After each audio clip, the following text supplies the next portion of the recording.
Bien, muy buenas tardes para todos. Espero que se encuentren muy bien. Les habla Claudia Manzano, directora ejecutiva regional de ILSI Norandino. Es un honor para nosotros que nos acompañen el día de hoy en este espacio académico. Para comentarles o para empezar, contarles algunas cosas generales sobre ILSI. Nosotros somos una red global de científicos que trabajamos conjuntamente en un ambiente neutral y del más alto nivel de integridad científica con el objetivo de proveer la ciencia necesaria para mejorar la salud pública, el bienestar y el desarrollo sostenible. Bien, somos en total a nivel mundial 10 entidades. En este momento estamos con ILSI Norandino, que cubre Colombia, Venezuela, Ecuador y a partir de este año Perú y Bolivia. Trabajamos en un modelo tripartita, es decir, con los tres sectores, industria, academia, gobierno, y de hecho también trabajamos con comunidad. Debería ser otro eslabón más para nosotros que estamos obviamente incluyendo. Datos generales del 2023, más de 27 publicaciones científicas, 63 workshops, conferencias y reuniones científicas y una cantidad importante de vistas en nuestro canal de YouTube. Por cierto, ustedes pueden acceder a todas las grabaciones de nuestros webinars en la página de YouTube, en el link, colocando ILSI Global, y allí van a tener acceso a todas las grabaciones. Bueno, contarles cómo trabajamos en ILSI. Lo primero que hacemos es identificar en conjunto los retos regionales en los temas que están asociados a las ciencias de la vida.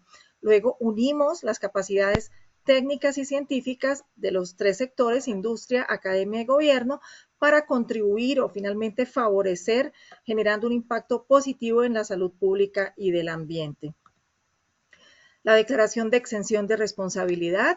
Ustedes deben saber que las opiniones que están expresadas en las siguientes conferencias son del presentador experto científico y no reflejan aquellas del Instituto Internacional de Ciencias de la Vida, ILSI, y que estas académicas que nos van a acompañar el día de hoy, que es un honor contar con ellas, están actuando de forma voluntaria, han tenido total libertad para preparar su conferencia y no han recibido remuneración alguna por su participación. Estamos muy agradecidos por su apoyo y su compromiso con ILSI. Bueno, contarles un poquito de ILSI Norandino y el programa académico 2024. Algo muy general, tenemos en total 8 grupos de trabajo que abordan diferentes temáticas, como lo pueden ver en esta diapositiva, y también tenemos algunos proyectos que manejamos de manera transversal. El que hoy tenemos acá, que es el webinar sobre hidratación y su importancia en la salud, pertenece o es un producto del grupo de trabajo de nutrición, salud y bienestar, que es coordinado académicamente por la doctora Diana Córdoba. El objetivo de este webinar es generar un espacio académico donde se abordará la importancia de la hidratación saludable a lo largo de la línea de la vida, así como en el deporte. Entonces, contarles un poco sobre nuestra primera conferencista, que es la doctora Diana Córdoba. Como les mencioné, coordina el grupo de trabajo de nutrición, salud y bienestar en ILSI Norandino, es PhD en ciencias de la salud y del deporte, máster en fisiología y nutricionista y dietista, por supuesto. Además es docente e investigador asociado de la Pontificia Universidad Javeriana. Y la va a acompañar también como conferencista la doctora Ligia Estela Guerrero, doctora también en bioquímica, nutrición y metabolismo, también tiene un máster en bioquímica, es nutricionista dietista y es docente e investigador asociado de la Universidad Nacional de Colombia. Entonces le damos la bienvenida a la doctora Diana Córdoba. Es todo un honor tenerte aquí, igual que a la doctora Ligia. Arrancamos contigo, doctora Diana, súper bienvenida. Adelante, por favor.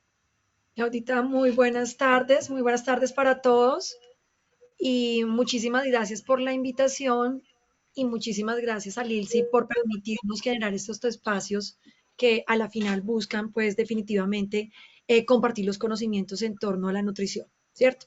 Hoy yo me voy a enfocar de manera particular, permítame un segundo, me voy a enfocar de manera particular en poder conversar acerca de la importancia de la hidratación a lo largo de la línea de la vida, haciendo una pequeña introducción posteriormente en algo que tiene que ver con la hidratación en el tema del deporte, pero muy sucintamente para permitir después que Ligia de manera muy generosa nos comparta su experticia y su trayectoria en el tema de hidratación enfocado en este campo particular del deporte.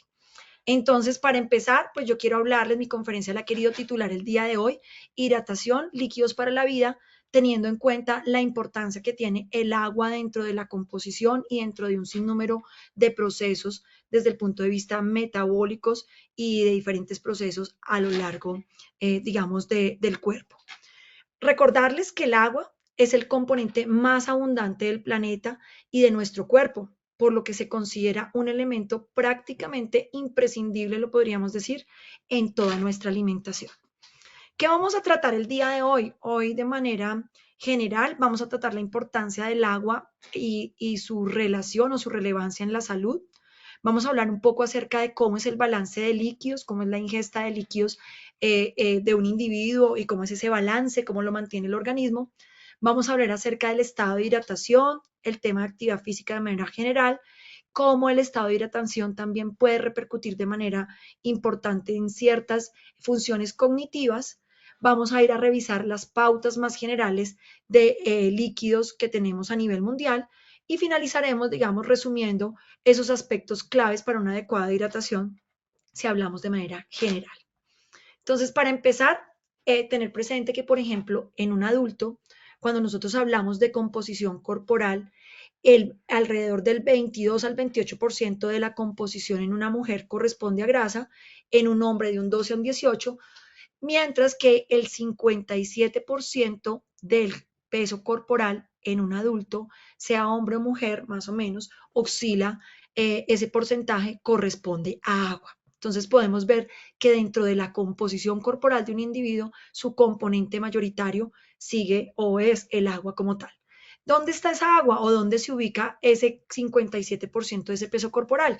El 38% la encontraremos en el líquido intracelular, el 15% hará referencia al agua a nivel intersticial y el 4% a nivel plasmático.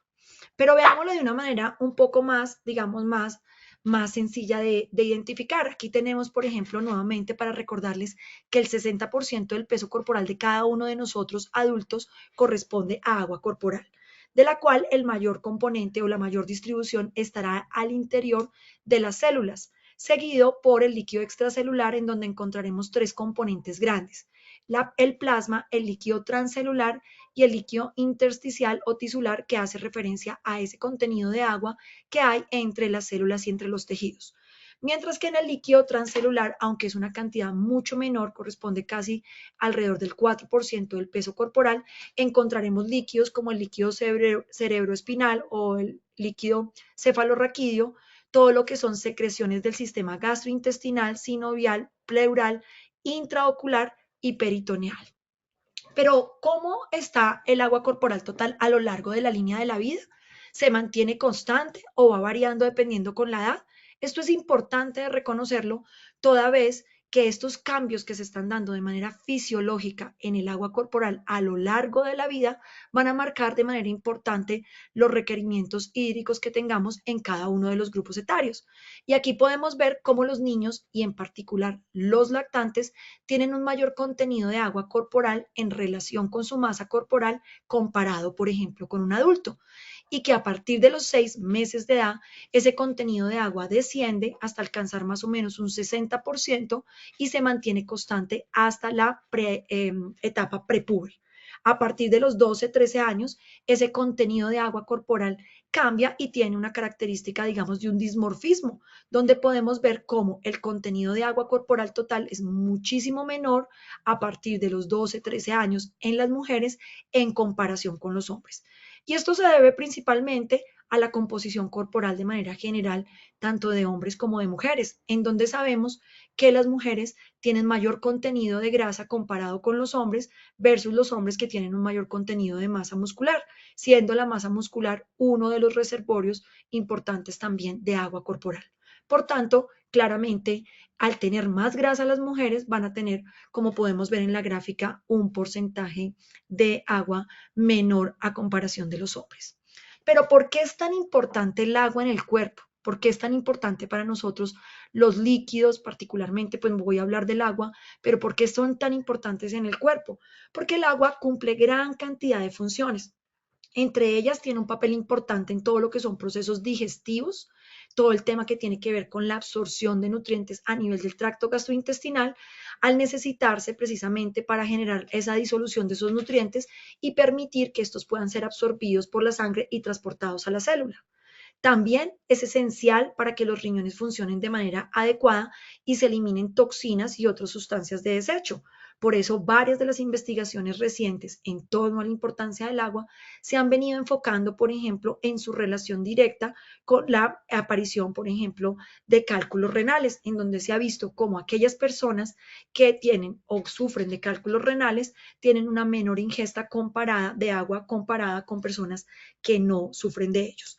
Tenemos además que contribuye de manera importante a las funciones físicas y cognitivas. Más adelante hablaremos de manera más precisa, pero de manera general podremos decir que al contribuir en esas funciones físicas, vamos a ver cómo de manera deleteria un descenso en el agua corporal puede afectar todo lo que tiene que ver con procesos cognitivos, funciones de memoria y procesos de aprendizaje. Además, es necesaria para el buen funcionamiento del corazón, ayuda a regular la presión arterial y por ende también la circulación sanguínea.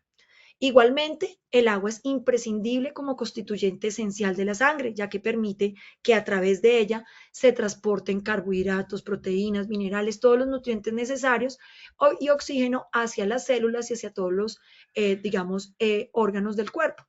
Además, ayuda a regular la temperatura del organismo, principalmente cuando hacemos alguna práctica regular de ejercicio físico. ¿Sí? O cuando estamos sometidos a un estrés térmico, producto, por ejemplo, de una temperatura alta, o cuando estamos sometidos, por ejemplo, a una humedad relativa del ambiente que no nos favorece, allí seguramente vamos a ver que uno de los mecanismos principales para lograr precisamente la termorregulación va a ser precisamente la transpiración o la sudoración como tal. Además, en el aparato respiratorio también va a permitir que se hidraten esas mucosas, que se hidrate la garganta, los bronquiolos y va a permitir además que se disminuya la probabilidad de infecciones a nivel de la vía respiratoria. En el cerebro, como les mencionaba, depende en gran medida pues del agua para precisamente trabajar de manera eficaz y por tanto se ve asociado, como les mencionaba, a procesos de concentración y memoria. Y finalmente, no menos importante, también en la piel podemos ver cómo ayuda a su hidratación y elasticidad y permite también, pues actúa como desintoxicante y purificador de la sangre. Entonces, desde todo punto de vista o desde diferentes ópticas, el agua realmente resulta muy importante en el organismo. ¿Cómo es la absorción y la distribución del agua a nivel del cuerpo? Como mencionábamos, apenas se consume un líquido, apenas se ingiere un líquido, particularmente agua, me voy a centrar en ella. Esta es absorbida principalmente en el intestino delgado y se estima, según investigaciones, que a los 5 minutos de haber ingerido agua, ya esta agua está disponible a nivel de la sangre. ¿Sí? Ya la tenemos disponible, ya pasaba a nivel de las células intestinales y ha pasado hacia la sangre. Y se estima que alrededor del 99% de las reservas corporales que tiene un individuo se están renovando o recambiando cada 50 días. Esto realmente pues vale la pena mencionar que es relativo al consumo de agua, ¿sí? A medida que la persona consume más agua diariamente, claramente esas reservas corporales se van a renovar o se van a recambiar de manera más frecuente, ¿sí? Bajará ese promedio de 50 días a un menor promedio de recambio de agua. ¿Cómo es el balance de líquidos o cómo es, digamos, que el cuerpo mantiene el balance de líquidos? Allí tendremos que tener en cuenta tanto el aporte de líquidos como las pérdidas. Y aquí me voy a centrar un poco en mencionar que se estima que más o menos para un adulto, entre líquidos consumidos a partir de diferentes bebidas, sea agua, té, café, zumos, infusiones, bueno, diferentes líquidos, estamos recibiendo o introduciendo al sistema, al organismo, aproximadamente 1.400 mililitros. Claramente, esto, como les menciono, dependerá particularmente de cada individuo y podrá aumentar dependiendo de la disponibilidad también de líquidos y del gusto. A partir del agua consumida de los alimentos, cada alimento tiene agua en su interior, algunos tienen un contenido mayor de agua que otros, estamos recibiendo aproximadamente 700 mililitros, ¿sí? Si nosotros estamos consumiendo, por ejemplo, un melón, claramente puede tener un contenido muchísimo mayor de agua si nosotros estamos consumiendo, por ejemplo, ¿qué se me ocurre? Un pan, ¿sí? Pero la mayor parte de los alimentos nos están aportando agua también al sistema. Y tenemos un agua que se está produciendo a partir de todas las vías metabólicas, que es un agua de oxidación que más o menos se estima que son unos 300 mililitros. Como les mencionaba, este aporte de líquidos al sistema va a depender claramente también de qué tanto estoy consumiendo yo a partir de las bebidas o los líquidos. En cuanto a las pérdidas, allí tenemos que las pérdidas también van a variar dependiendo de la persona. Tenemos que, como pérdidas insensibles a través de la piel, podemos tener alrededor de 300 mililitros, ¿sí? Cuando dormimos, cuando estamos, digamos, sin hacer ningún tipo de actividad, de todos modos, la piel se perderá líquidos a través de la piel y se estima que esa cantidad es de alrededor de 300 mililitros. Por sudor, si no realizamos ninguna práctica de actividad física, se estima que se pueden estar perdiendo alrededor de 150 mililitros, pero claramente, como nos mostrará más adelante Ligia, a medida que la persona es más activa y que la actividad pues aumenta seguramente su intensidad, vamos a ver cómo aumenta esa producción de sudor por el organismo. Tenemos que a partir de los pulmones en el proceso de respiración, como les mencionaba anteriormente, va a tener una función importantísima. Allí se estima que se pueden estar perdiendo unos 300 mililitros, mientras que por orina se estima que en un adulto se pierden entre 1500 o inclusive más, dependiendo de si se consume más líquido, obviamente se producirá más orina, o si de la persona está consumiendo algún tipo de medicamento que favorezca la pérdida de líquidos a través del riñón. Y también tenemos por último unas pérdidas a través de las heces, que son en promedio más o menos unos 150 mililitros en un adulto, pero que también variarán dependiendo de si, por ejemplo, tenemos una persona que está cursando con un cuadro de diarrea. Entonces, como podemos ver, de manera general,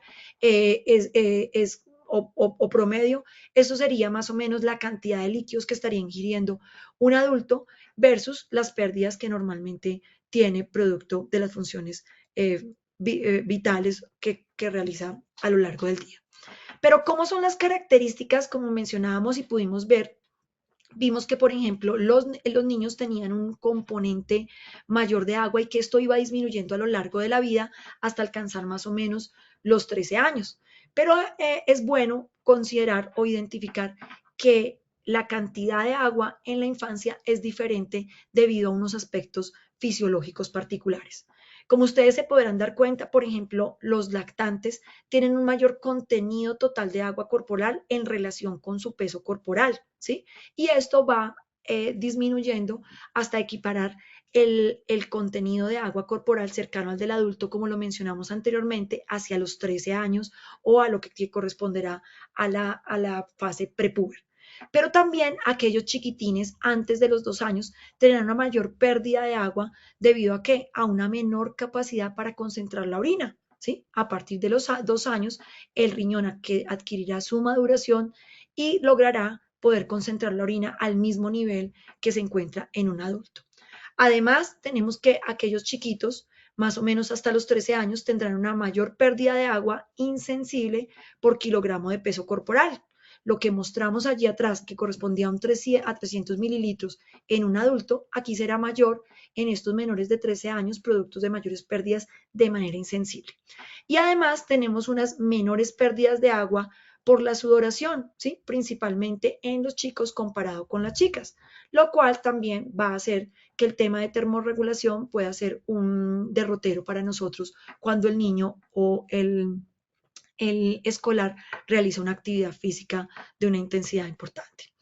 ¿Qué pasa con el sudor? Una de las pérdidas grandes que vimos allí, ¿sí? dentro del balance de líquidos era el sudor. Mencionamos que en promedio puede estar sobre los 150 si no se hace actividad física, pero que a medida que la actividad física aumenta, esas pérdidas por sudor van a aumentar de manera considerable, ¿sí? Y es importante tener en cuenta que entre los diferentes mecanismos que tiene el cuerpo para disipar el calor, por ejemplo, cuando realiza una práctica regular de actividad física, uno de los mecanismos y el mecanismo más importante, digamos, para el cuerpo en mayor proporción que se utiliza es la evaporación. ¿Sí? Allí tendremos otros mecanismos como la conducción, en donde a partir, por ejemplo, del contacto de un sitio de mayor gradiente de temperatura con un objeto de menor gradiente de temperatura, se podrá pasar o transferir calor de una entidad a la otra. O tenemos, por ejemplo, el mecanismo de convección, en donde al paso a través de una sustancia o, por ejemplo, del aire, se va a lograr disipar el calor. Un ejemplo bueno de esto es, por ejemplo, los ciclistas, ¿sí? En donde a partir del aire que está movilizándose cuando ellos van avanzando en la bicicleta, el mecanismo, el aire, se pondrá en contacto con la piel y logrará favorecer un poco la disipación de calor. Tenemos el mecanismo de radiación, en donde de un sitio de mayor gradiente de temperatura a un objeto con menor gradiente de temperatura se transmitirá calor sin mediar contacto. Y uno de los mejores ejemplos para nosotros entender el mecanismo de radiación es el sol, en donde podemos saber que está muy lejos de nosotros, pero que nos genera calor al transferir de esa entidad de mayor gradiente de temperatura a nosotros. Y por último, como les mencionamos, tenemos la evaporación, en donde a partir de producir sudor y de permitir que se evapore esa gota de sudor, podremos disipar de manera más eficiente el calor corporal. Cuando nosotros hablamos de trabajo físico, de ejercicio físico, el cuerpo en eso pues realmente no es tan eficiente. ¿Por qué? Porque el 80% de la energía que está produciendo en ese trabajo físico se convierte en calor y el 20% se convierte realmente en trabajo de tipo mecánico. Así que ese 80% tendremos que lograr ser eficientes o el cuerpo tendrá que lograr ser eficiente en poderlo lograr disipar de manera eficiente. ¿Qué hace el cuerpo para mantener, digamos, ese equilibrio o mantener ese nivel de líquidos lo más normal posible y evitar cambios que puedan poner en riesgo la salud de la persona o que puedan poner en riesgo el rendimiento? Lo primero que hace precisamente al hacer una actividad física, lo primero que va a suceder es que la contracción muscular generará un aumento de la temperatura, generará una estimulación de la sudoración que a su vez reducirá el volumen plasmático y por ende se reducirá el flujo de sangre hacia los riñones buscando precisamente perder la menor cantidad de líquido a través del riñón.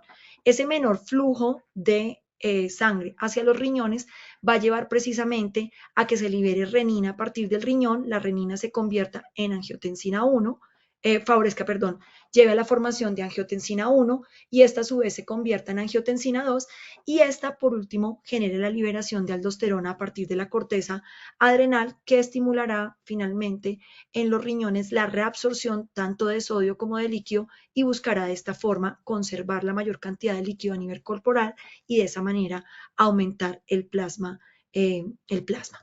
Pero también aparecerá otra hormona muy importante para nosotros, como es la antidiurética, que igualmente al iniciar una actividad física y iniciar esa contracción muscular y aumentar el estímulo de la sudoración, llevará a que efectivamente haya una producción, esa sudoración aumentará la producción o la pérdida de plasma de la sangre, ocasionando una hemoconcentración, lo cual llevará a una mayor osmolaridad de la sangre que será sensada por los osmoreceptores y lo que llevará es a que el hipotálamo estimule la glándula pituitaria a que secrete antidiurética y de esta manera actúe sobre los riñones, aumentando la permeabilidad de agua y llevando a una reabsorción de agua, favoreciendo de esta forma que el volumen plasmático aumente y descienda o se estabilice nuevamente la osmolaridad en la sangre.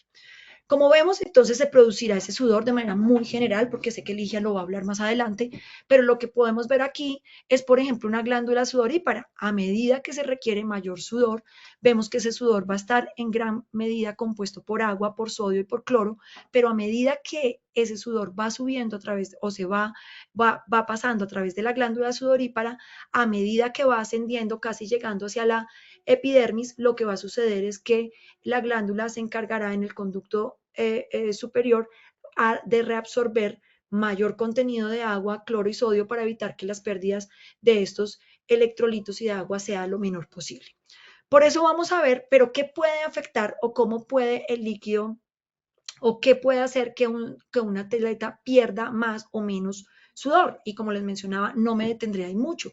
Dependerá de muchos factores, dependerá de la intensidad del ejercicio. A mayor intensidad habrá una mayor pérdida seguramente de sudor. Las condiciones ambientales marcarán de manera importante la cantidad de sudor que producirá ese atleta, ¿sí? Aquellas ambientes en donde la temperatura del aire sea mayor a 27 grados seguramente favorecerán una pérdida mayor de sudor. Aquellos ambientes donde la humedad relativa está por encima del 50% también favorecerán que efectivamente el tema de termorregulación se haga muchísimo más difícil. El movimiento del aire, teniendo en cuenta el mecanismo de convección, favorecerá o disminuirá la tasa de sudoración. Si hay, digamos, adicional a que la temperatura está alta y la humedad relativa, una irradiación solar también favorecerá una mayor pérdida por sudor en este deportista y lógicamente la ropa y el equipo utilizado. Por eso cada vez es mucho más frecuente que las diferentes marcas utilicen equipamientos o materiales que permitan fácilmente la sudoración o la transpiración por parte de ese deportista. Y también unas características individuales, el peso corporal total marcará la tasa de sudoración, una predisposición genética, hay personas que pueden sudar más que otros, la condición física, y ahorita vamos a ver de manera muy rápida, y la aclimatación marcarán claramente las necesidades de líquido y por ende la sudoración del deportista. Por tanto, si nosotros hablamos de que por sudor una persona que no fuera activa o que no estuviera haciendo actividad podía estar perdiendo unos 150 mililitros, podemos pasar en atletas de tasas de sudoraciones de 0.5 litros por hora a inclusive 2 o más litros por hora, que ya los veremos más adelante. Miremos, por ejemplo, esta es una gráfica que nos permite claramente ver cómo, por ejemplo, el grado de entrenamiento y la aclimatación del deportista va a marcarnos de manera importante las pérdidas tanto de líquidos como de electrolitos. Fíjese que la persona que se encuentra desentrenada, pero que además no ha estado familiarizado con un clima o con un ambiente cálido, con una humedad relativa, no está aclimatado, va a tener unas mayores pérdidas, por ejemplo, de sodio y de cloro comparado con un atleta que se encuentre entrenado y que a su vez pues no esté aclimatado. Mientras que si comparamos y vemos en la tercera columna, podremos ver que aquel atleta que tanto tiene un entrenamiento, digamos, en esa modalidad y adicionalmente ha estado aclimatado, ha estado sometido a un clima cálido con una humedad mucho más alta, va a tener una menor pérdida de electrolitos y de sodio, de cloro y de sodio, perdón. Esto pues debido, lógicamente, a mejoras en la condición física producto del entrenamiento y de la aclimatación como tal. ¿Cómo puedo yo monitorear el estado de hidratación? ¿Sí? Yo podría monitorear el estado de hidratación en los diferentes grupos etarios a partir de varios marcadores biológicos, como el agua corporal total, ¿sí? Como la osmolaridad del plasma, como la gravedad específica en orina, como la osmolaridad de la orina y como el peso corporal, ¿sí? Puedo medir los cambios agudos o crónicos en el peso corporal y tenemos diferentes puntos de corte para identificar definitivamente si una persona se encuentra bien hidratado o no se encuentra bien hidratado. En cuanto al punto de corte del agua corporal total, ¿qué nos dice la literatura? Aquellas personas que hayan tenido una pérdida de agua corporal total por encima del 2%, vamos a considerar que ya hay un grado de deshidratación. Y aquellas personas que hayan perdido o tenido una pérdida de peso corporal menor al 1%, se considerarán que se encuentran en un estado de hidratación óptimo. Aquellas pérdidas de peso corporal por encima del 1% ya nos indicarán un grado de deshidratación como tal.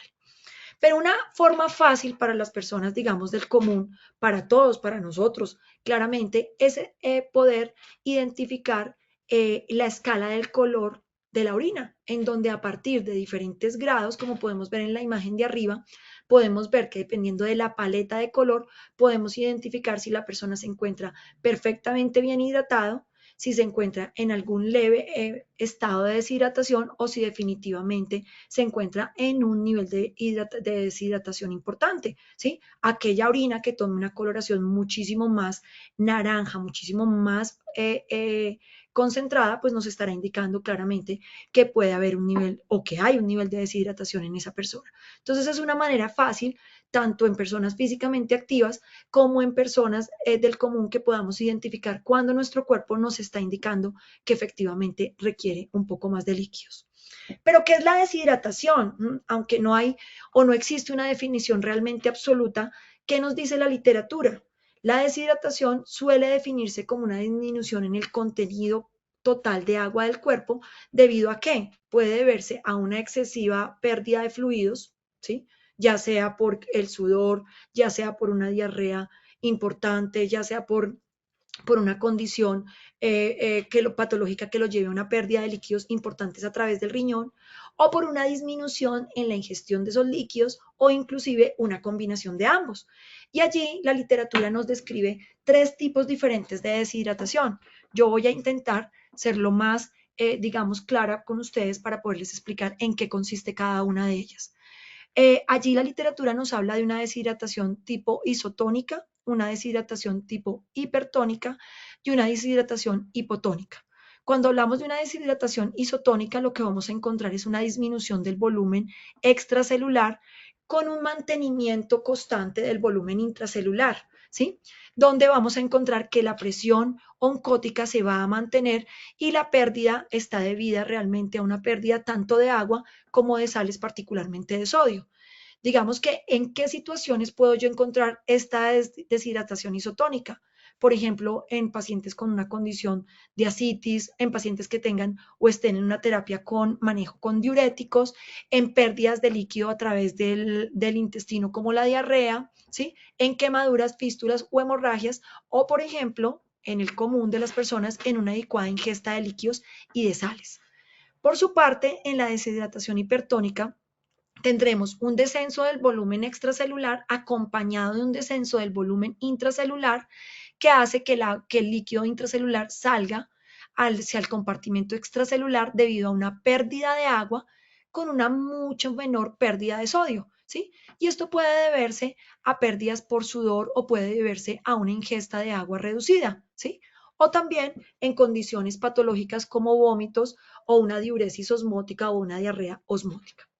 En cuanto a la deshidratación hipotónica, allí vamos a encontrar que desciende el líquido extracelular, pero el líquido intracelular incrementará por ingreso de agua desde el extracelular hasta el intracelular para mantener el equilibrio. Y allí lo que vamos a encontrar es que es debida a una pérdida particularmente mayor de sodio en comparación con agua.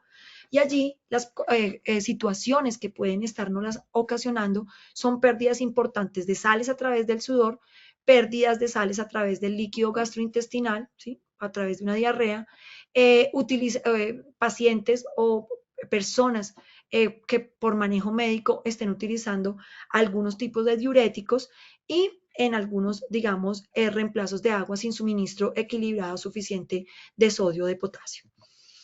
Pero, ¿cuáles son las consecuencias de la deshidratación si tenemos en cuenta que el agua es tan importante y es o corresponde al 60% del peso corporal?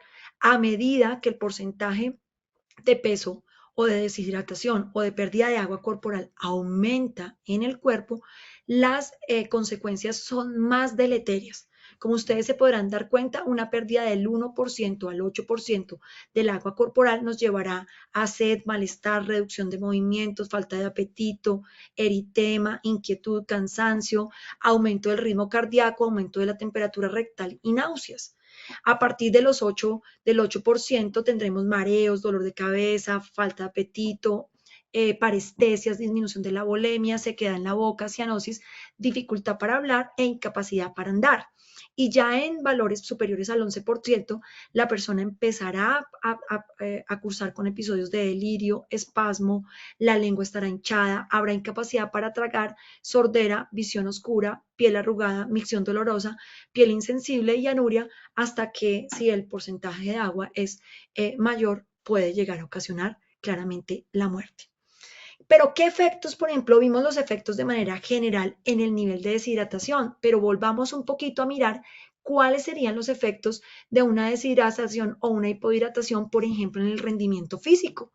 Aquí podemos ver varios estudios en donde a partir de diferentes técnicas, ya sea por ejercicio, por calor, por uso de diuréticos, por saunas, se llevaron a los atletas a unas pérdidas considerables del porcentaje de agua corporal entre el 5 al 4% y algunos un poco más, inclusive el 8%, en donde podemos ver cómo una hipohidratación lleva al atleta claramente a una pérdida en la potencia, a una pérdida en la capacidad aeróbica y a una pérdida en la capacidad de trabajo que claramente pues para quienes trabajamos en el área del deporte realmente es contraproducente y contradictorio con lo que buscamos. En cuanto al estado de hidratación y las funciones cognitivas, vamos un poquito a ver qué nos dice la literatura. En adultos, el simple hecho de haber perdido entre el 1 al 2% del peso corporal, imagínense que yo peso 50 kilos, estamos hablando de entre 500 a 1000 gramos de peso corporal, va a ocasionar un deterioro desde el punto de vista cognitivo. Ocasionará deterioro en la memoria, deterioro en la motricidad y alteración en el estado de ánimo, ¿sí? ¿Qué nos ha mostrado también la literatura? En niños, una deshidratación subóptima con una osmolaridad cercana a los 800 miliosmoles va a alterar el estado de memoria, ¿sí? Va a alterar todos los procesos de memoria en esos chiquitines. Y estudios desarrollados actualmente nos han mostrado que el simple hecho de garantizarle un aporte de 200 a 400 mililitros de agua adicional a la ingesta que viene teniendo el niño de manera regular, le aumenta de manera importante la atención y la memoria visual en estos niños. Entonces, por tanto, la literatura nos está llevando a pensar, o los estudios nos están llevando a pensar, que el aumento en el consumo de agua puede reforzar, por ejemplo, esos procesos de atención y de memoria visual en nuestros chiquitines. Pero ¿es la sed un estímulo adecuado para mantenerse hidratado? Y aquí sí es importante que tengamos claro que la sed es un estímulo tardío que aparecerá en nosotros solamente cuando la pérdida de peso corporal alcanza alrededor del 2% del peso. Como les mencionaba en mi caso particular, hasta alcanzar 1 kilo de peso perdido, estará apareciendo el estímulo de sed en mí, ¿sí? Y no va a ser suficiente para mantener el agua corporal durante el ejercicio, ¿sí?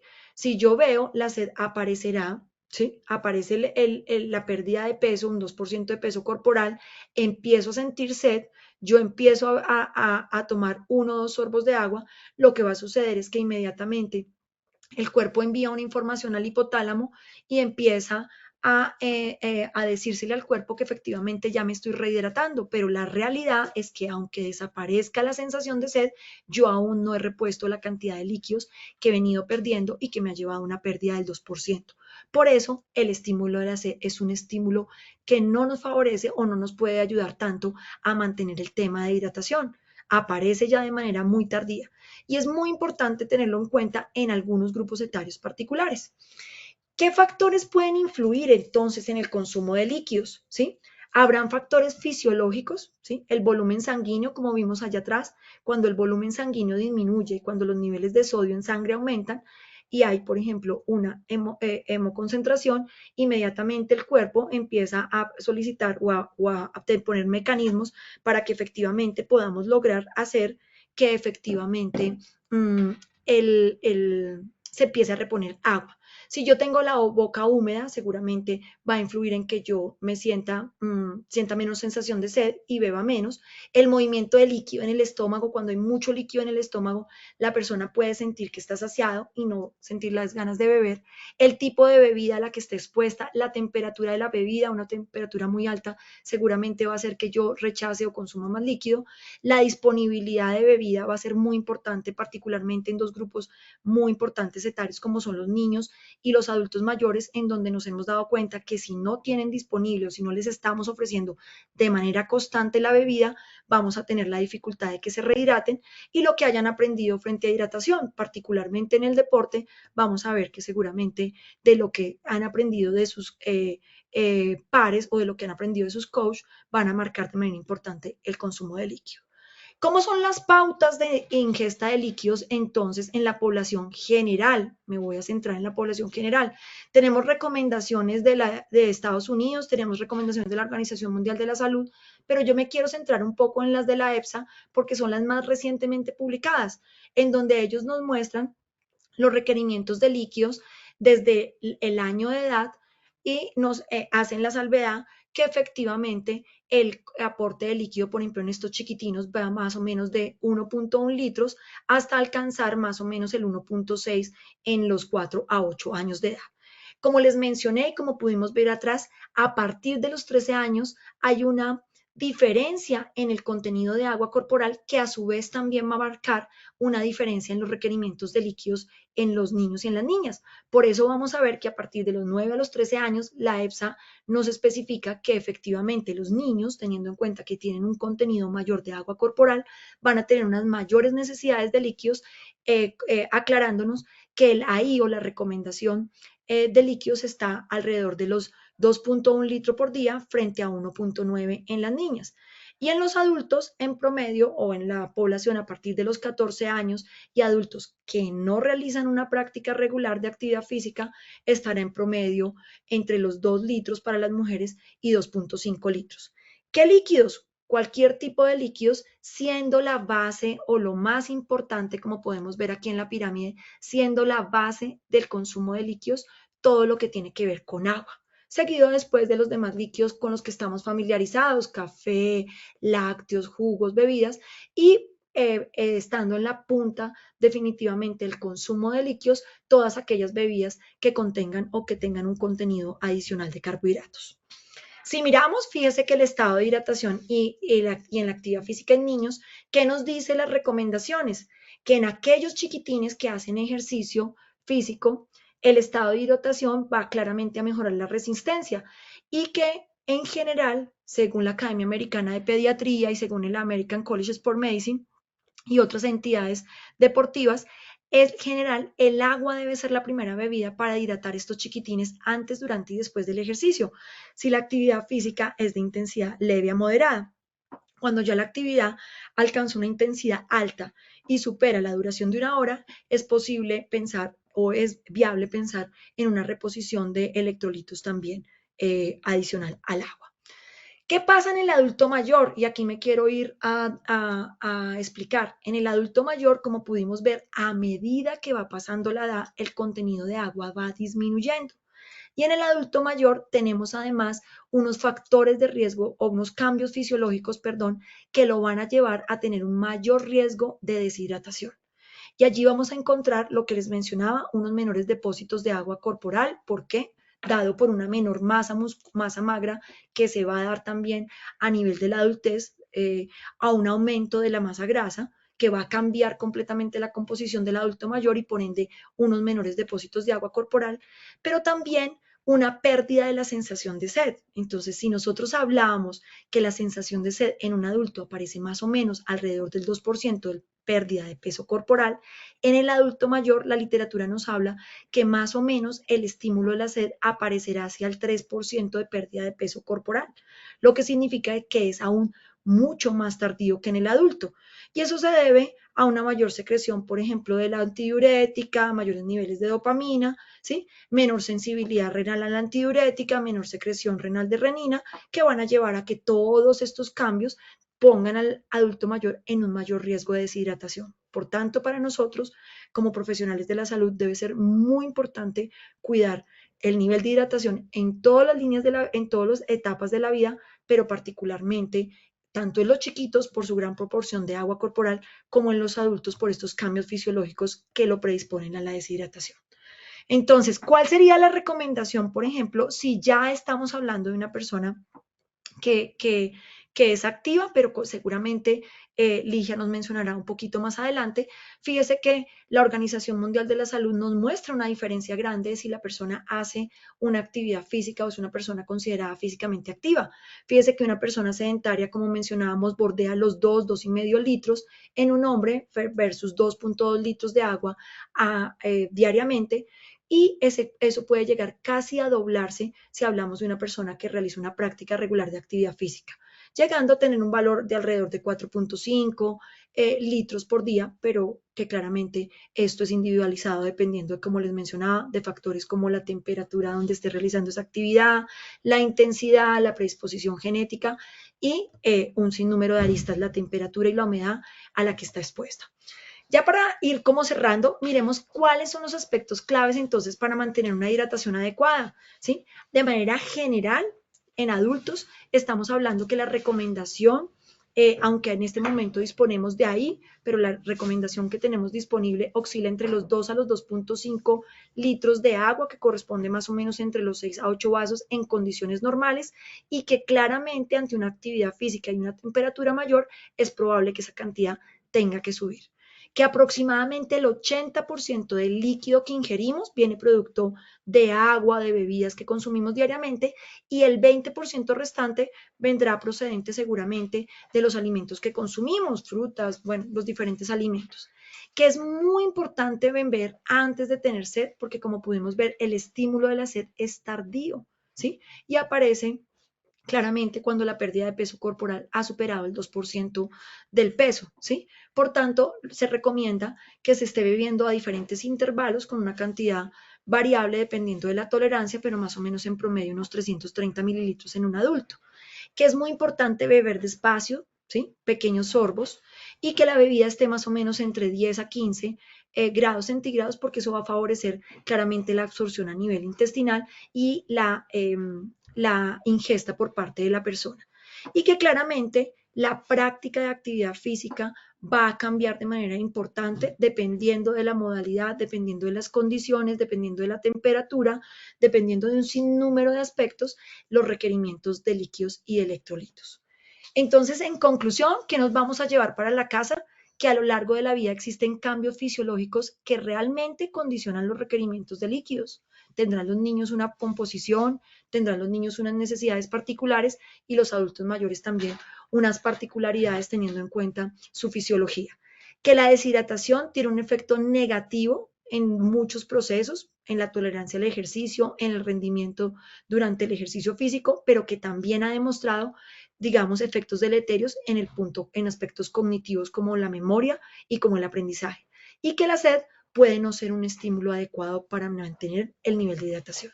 Por tanto, los invito a que definitivamente los líquidos sean la base fundamental de lo que ustedes consuman diariamente, teniendo en cuenta que, como les mencionaba, es el agua, tal vez el líquido que debe preponderar en el consumo diario de toda la población, tanto de niños como de adultos. Muchas gracias.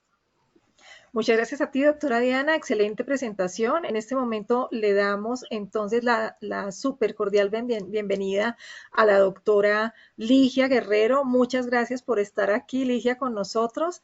Es todo un honor compartir este espacio contigo. Adelante, por favor. No tiene sonido. Creo que estás en mute.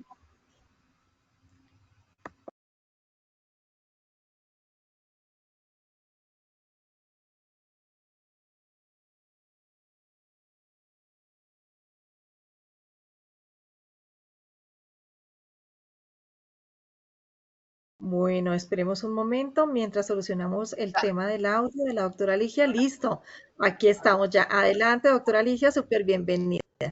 Muchas gracias, Claudia, por la invitación, a Diana también por la invitación, a Lilsi, es un gusto y un placer estar aquí compartiendo este espacio académico y a todas las personas que nos acompañan desde sus casas. Muchas gracias por estar aquí también escuchándonos. Bueno, complementando la presentación que hizo Diana sobre la hidratación, la importancia de la hidratación en diferentes momentos de la vida, yo he titulado mi presentación Explorando los límites, hiperhidratación y su impacto en la salud. Porque Diana nos habló muy bien de todo lo que debemos tener en cuenta para mantenernos bien hidratados, las implicaciones que pueden presentarse si no mantenemos unos niveles adecuados de líquidos, pero yo quiero hablar de los extremos. ¿Qué sucede cuando tenemos claro, entre comillas, las posibles implicaciones de un estado de deshidratación y cuando tratamos de compensarlos haciendo algunos protocolos de hiperhidratación? Entonces quiero contarles un poco qué modelos existen. Entonces, nuestro plan para esta noche es, primero hablaré un poquito de la deshidratación, que ya Diana nos habló de manera muy generosa. Yo lo voy a tratar de resumir, lo que ella ya nos contó, dar las ideas principales. Y posterior a eso hablaremos un poco de lo que es la hiperhidratación. ¿Qué es la hiperhidratación? ¿De dónde sale el concepto de hiperhidratación? ¿Por qué empezamos a hablar ahora de ese tema? Los métodos de hiperhidratación, seguramente algunas personas han utilizado métodos de hiperhidratación y no lo tienen claro, no saben que estaban hiperhidratándose, sus implicaciones fisiológicas y la diferencia entre estar hiperhidratado y estar sobrehidratado.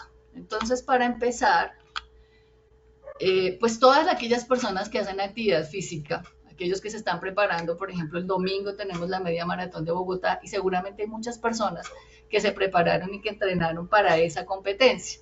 O sea, aquí vamos a hablar de personas que hacen actividad física por salud, que hacen actividad física porque les prescribieron un plan de actividad física por un proceso de rehabilitación, o aquellos que pueden entrar en la categoría de deportistas, no solamente deportistas de alto rendimiento, sino aquellas personas que hacen deporte recreativo, como lo que mencionaba, los que se pueden estar preparando para la media maratón.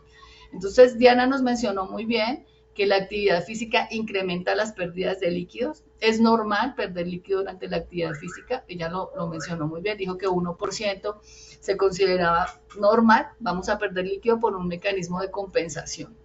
Mientras hacemos actividad física, incrementa la temperatura corporal debido a la contracción muscular, debido a la utilización de sustratos, y este incremento en la temperatura corporal necesariamente tiene que ser controlado a nivel fisiológico, y hay mecanismos corporales que nos permiten disipar el calor. Es normal producir este calor, pero debemos disiparlo porque de alguna manera puede afectar la funcionalidad de las células. ¿Qué nos ha mostrado la evidencia científica? ¿Qué nos dice la literatura? Que cuando hacemos ejercicio por más de una hora, sobre todo en ambientes calurosos y húmedos, las pérdidas de líquido pueden ser significativas. ¿Qué implicaciones pueden presentarse? Diana las mencionó muy bien, vamos a repasarlas nuevamente. Puede disminuir la capacidad aeróbica, es decir, la capacidad de oxigenación, la capacidad de tomar el oxígeno y transportarlo a las células, y esto lleva a una disminución en el rendimiento cognitivo y a una disminución en el rendimiento físico. Como mecanismos de compensación, cuando se incrementa la temperatura a nivel de las células, pues uno de los primeros mecanismos es transportar líquido desde el plasma hasta las células, sobre todo a las células musculares, para tratar de compensar ese incremento en la temperatura a nivel local. El corazón trabaja tratando de compensar ese incremento en la temperatura, pero cuando se ha perdido demasiado líquido, o cuando no se han compensado esas pérdidas, pues el corazón se va a ver abocado a incrementar su volumen sistólico, llevando a una mayor frecuencia cardíaca. Es decir, el corazón trabaja más rápido tratando de compensar ese desplazamiento de líquido, pero hay menos volumen en el plasma. ¿Por qué? Porque hemos perdido líquido a través del sudor y no hemos compensado de manera adecuada esas pérdidas. También, si se hace una escala de percepción, si se le pregunta a la persona qué tan difícil ha sido el ejercicio, probablemente va a manifestar que sintió que fue mucho más fuerte que en condiciones en las cuales se encontraba bien hidratado. Hay menor entrega de sangre a los músculos, ya lo mencioné hace un momento. Uno de los primeros mecanismos es trasladar líquido del plasma al músculo para compensar ese incremento en la temperatura. Pero si no hay suficiente líquido, si estamos en un estado de hipovolemia, porque hemos ya transportado lo que teníamos hacia los músculos y hemos perdido una cantidad significativa a través del sudor, pues hay menos disipación de ese calor. Hay menos utilización o es menos eficiente la utilización de los sustratos, lo cual al final se va a ver evidenciado en una falta de rendimiento. Entonces, ya Diana nos lo mencionó muy bien, dependiendo los grados de pérdida de líquido podemos tener en común variables como disminución del flujo de la sangre a la piel y a los músculos, menor fuerza muscular, contracturas, cefaleas, mayor disminución en la tasa de sudoración. Es decir, si no hay suficiente líquido, si ya hemos perdido líquido del plasma, si no hemos compensado esas pérdidas de líquido, pues vamos a sudar menos. Y sudar menos implica menor disipación del calor, afectándose la funcionalidad celular. Pérdidas muy significativas pueden llevar a riesgos de golpe de calor con complicaciones bastante severas. De hecho, hay casos de muerte por golpes de calor, que ya Diana nos lo mencionó muy bien.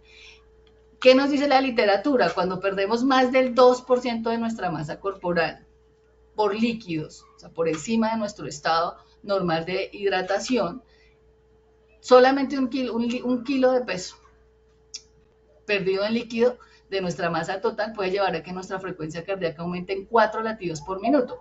Uno puede decir, bueno, 4 latidos no es nada, pero si alguien está haciendo un trabajo mayor a 1 hora o 2 horas, esto sí es significativo porque implica un mayor gasto cardíaco. También lleva un incremento en la temperatura central, y aumentar la temperatura central de manera significativa puede ser un riesgo para que se afecte la funcionalidad celular. Entonces, como lo dijo Diana, tenemos que priorizar la hidratación. Nosotros, cuando damos recomendaciones de hidratación para hacer actividad física, de manera general decimos hidrate antes, o sea, llegue hidratado, hidrate durante e hidrate después. Claro, lo ideal es dar unas recomendaciones específicas de acuerdo al ciclo de vida, de acuerdo al tipo de actividad, de acuerdo al tipo de esfuerzo, de acuerdo al clima, a la situación geográfica, etc. Aquí tienen ustedes en general todas las posibles complicaciones de pérdidas de líquido, desde mareos, desmayo hasta apoplejia, es decir, situaciones bastante complejas dependiendo del grado de pérdida de líquido. Pero una cosa importante que debemos tener en cuenta es que siempre nos vamos a deshidratar, va a haber una deshidratación involuntaria, es decir, siempre vamos a perder líquido. Lo importante es controlar el grado de deshidratación, ya lo mencionamos, más de 2% ya empiezan a generar unas consecuencias fisiológicas. En personas que hacen ejercicios de resistencia, principalmente los atletas, o aquellas personas, como les decía, que se están preparando para la media maratón el domingo, se ha visto, y Diana lo mencionó muy bien, que pueden llegar a perder hasta 1 litro, 2 litros de líquido durante la actividad. Es decir, que son pérdidas muy significativas, y cuando se hacen estudios, cuando se hacen análisis y se mira o se determina la cantidad de líquido que estas personas beben durante estas competencias, lo que se ha determinado es que llegan a beber máximo 500 a 600 mililitros cuando están perdiendo 2 litros. ¿De qué depende que la reposición no sea tan eficiente a la pérdida? Bueno, varias cosas. Una, los retos logísticos. A veces durante las competencias es difícil beber líquido, es difícil transportar el líquido. Para la media maratón, por ejemplo, va a haber puntos de habituallamiento, es decir, puntos donde podremos detenernos a tomar líquido y a comer alguna cosa.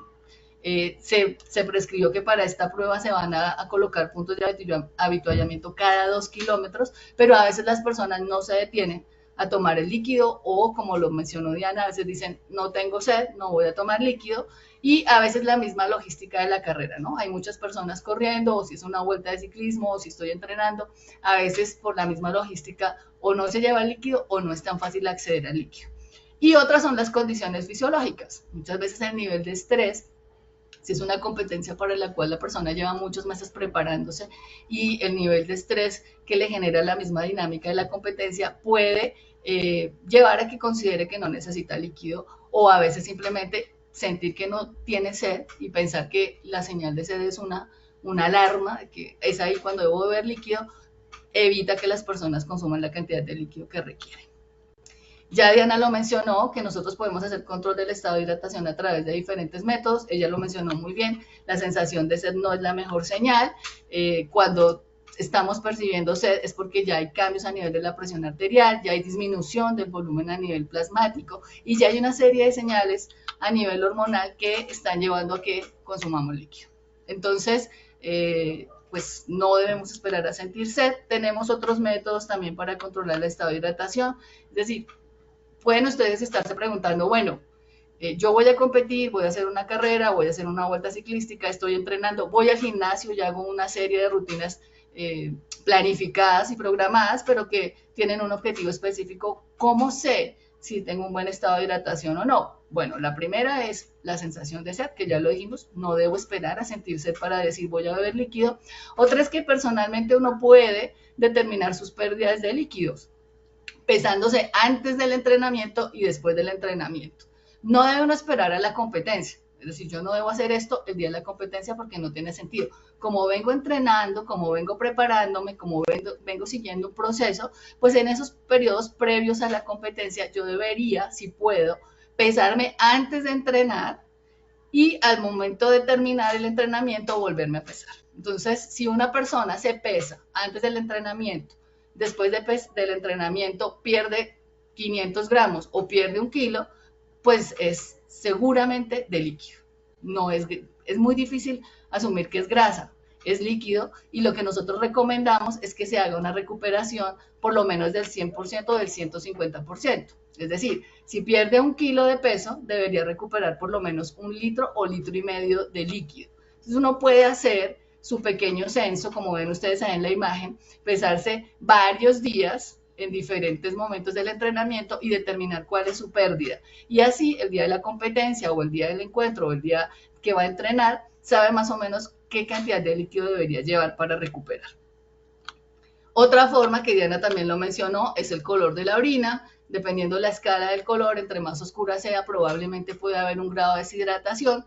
Digamos que esta escala es muy práctica, desde el sentido de que colorimétricamente yo puedo saber si estoy bien hidratado o no, pero tiene unos peros. Y el pero es que si he comido alimentos que tengan un color muy fuerte y le puedan dar coloración a la orina, por ejemplo remolacha o algún tipo de producto que le dé color a la orina, puede generarme un ruido. Entonces puede aparecer muy oscura la orina sin necesidad de que esté deshidratado.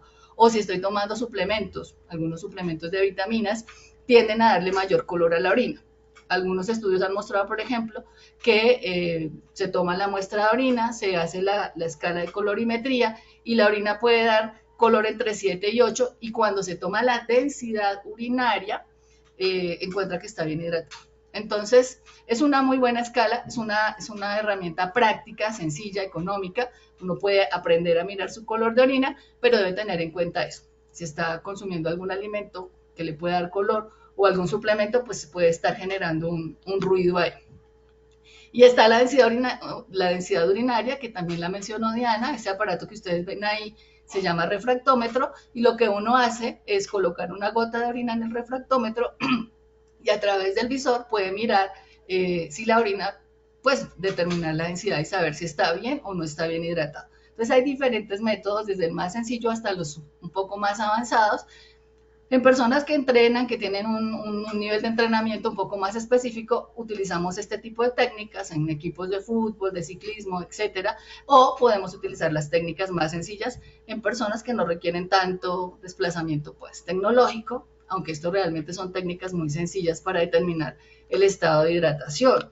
Lo que sí hemos visto y lo que nos ha mostrado la literatura es que estos estudios están hechos en deportistas, en personas físicamente activas, y lo que se ha encontrado es que pueden llegar subhidratados al entrenamiento, ni siquiera estamos hablando de la competencia. Entonces, imagínense ustedes que personas que entrenan, que tienen un plan de entrenamiento definido, que tienen a una persona que les está dirigiendo el entrenamiento y que tienen clara la importancia de la hidratación, pueden llegar deshidratados al entrenamiento. ¿Qué sucede con personas que simplemente hacen ejercicio como parte de un modelo de vida sana, que no es su profesión, que no es su carrera, como sucede como personas que ven ustedes ahí en la imagen como futbolistas o ciclistas, o bueno, personas que pertenezcan a un equipo? Entonces, este tipo de personas que saben la importancia de la hidratación, los estudios nos han mostrado que pueden llegar deshidratados y levemente deshidratados al entrenamiento. Pensemos en los que no somos deportistas de alto rendimiento, trabajamos todo el día y decidimos ir en la noche al gimnasio y probablemente estamos llegando subhidratados al entrenamiento, al gimnasio, y nos vamos a deshidratar más con las posibles implicaciones que ya nos mencionaron. ¿Qué nos ha mostrado la literatura? En diferentes modalidades deportivas se ha encontrado que, por ejemplo, ciclistas hasta el 88% pueden llegar levemente deshidratados en un equipo de ciclismo. En equipos de fútbol se ha visto que hasta el 98% de los integrantes de los equipos de fútbol llegan deshidratados. En el baloncesto también se ha visto que llegan deshidratados, y ahí es donde nuevamente menciono, si estas personas que tienen claro que deberían hidratarse, que su vida es hacer este tipo de ejercicio, llegan deshidratados, pues la población común seguramente está llegando en estados de deshidratación más altos. Y entonces es ahí donde podemos ver, por ejemplo, en diferentes grupos de deportistas, de personas que hacen diferentes modalidades de entrenamiento, las tasas de sudoración, es decir, aparte de que llegan deshidratados, de que llegan con unos grados de leve a moderada deshidratación, miren ustedes en promedio lo que se puede estar perdiendo como tasa de sudoración en diferentes modalidades. Ustedes pueden ver, por ejemplo, en béisbol, que nosotros no somos un país que hace mucho béisbol, que practica béisbol, pero pueden perder hasta 1 litro, casi 1 litro por hora. En fútbol, el soccer, ahí aparece hasta 1 litro por hora y en general en promedio en todos los deportes puede aparecer hasta 1 litro por hora. Esto depende de la tasa de sudoración, que Diana lo mencionó también, las variables que pueden influir en la pérdida de líquido, pero estamos perdiendo mínimo 1 litro a 2 litros por hora. Entonces llegamos subhidratados o con un estado de deshidratación leve y además las pérdidas pueden ser hasta de 1 litro o 1,5 litros, 2 litros, las implicaciones fisiológicas pueden ser importantes. Entonces, entrando ahora sí en el tema de la hiperhidratación, ya haciendo ahí como un resumen de la deshidratación y de cómo podemos ver las pérdidas en personas físicamente activas, empezamos a hablar entonces de la hiperhidratación. ¿De dónde sale ese concepto? Primero, la hiperhidratación se refiere a un aumento de los líquidos corporales por encima del estado de euhidratación o un estado normal de hidratación, donde hay un equilibrio entre el agua y los electrolitos. Entonces, las personas dicen, bueno, yo sé que me puedo deshidratar mientras hago ejercicio. De hecho, muchos buscan deshidratarse. Entonces uno va en el gimnasio que se envuelve en plástico, el que se pone un poco más de ropa, etc. O las personas físicamente activas se van a deshidratar, todos se van a deshidratar. Entonces algunos dicen, bueno, voy a buscar no deshidratarme. Pero ya lo vimos, la logística de las competencias a veces afecta el estado anímico, el estado fisiológico, y empezaron a hablar de hiperhidratémonos. ¿Qué tal si en lugar de llegar deshidratado, yo llego muy bien hidratado, llego más hidratado de lo que debería y así evito todas estas complicaciones de la deshidratación? Entonces, los primeros modelos de hiperhidratación empezaron con agua. Las personas empezaron a decir, tomo más agua y si tomo más agua voy a estar más hidratado. Resulta que no es así. Tomar más agua puede llevar a una estimulación de la hormona, a una disminución en los niveles de la hormona antidiurética. Es decir, que vamos a empezar a orinar más.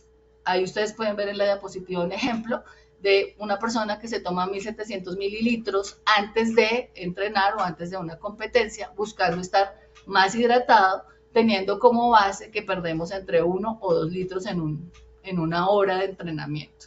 Puede llegar a perder del 30 al 75% de ese líquido en la primera hora. Entonces, hiperhidratar con agua no es tan funcional, de hecho nos puede llevar a un estado de deshidratación. Y allí es donde se empieza a hablar de diferentes modelos de hiperhidratación. Es decir, se empezaron a plantear, hey, hay que llegar más hidratados, de pronto que no nos obligue a estar hidratando durante la competencia, sobre todo en aquellas personas que están compitiendo por una meta específica, no solamente por un objetivo recreativo o de salud. Pero si solamente lo hacemos con agua y nos vamos a deshidratar más, busquemos mecanismos o modelos de hiperhidratación. Ahí lo que ustedes ven en la imagen son diferentes modelos de hiperhidratación. El primero que tienen es, bueno, en verde lo que tienen es la cantidad de líquido que se excreta después de haber ingerido 1.750 mililitros de líquido, y en naranja tienen lo que se retiene. Entonces en la primera ustedes pueden ver hiperhidratación con agua, lo que estábamos mencionando hace un momento, donde se puede retener hasta el 5% y el resto se excreta. El segundo que ustedes ven es hiperhidratación con glicerol. Ya vamos a hablar un poco de qué es el glicerol y cómo es el modelo de hiperhidratación con glicerol, donde la retención puede ser del 39% y se elimina el resto. El tercer tubito hace referencia a hiperhidratación con sodio, donde podemos retener hasta el 60% de líquido, y la última es una mezcla de glicerol y sodio, donde se puede retener hasta el 77%. Entonces ustedes se pueden estar preguntando, ¿quiénes utilizan estos modelos de hiperhidratación? Bueno, normalmente son personas que entrenan, son personas que compiten, son personas que buscan mantener su estado de hidratación más allá de lo normal, no caer en los estados de deshidratación. Normalmente estos modelos de hiperhidratación no lo veremos en los gimnasios. Últimamente hay algunos modelos que se han puesto de moda, pero normalmente aplican para personas físicamente muy activas o deportistas. Veamos la hiperhidratación con sodio. Entonces recordemos que el sodio es el electrolito más abundante en el sudor, lo mencionó Diana. Nosotros tenemos más o menos 70 gramos de sodio a nivel corporal total.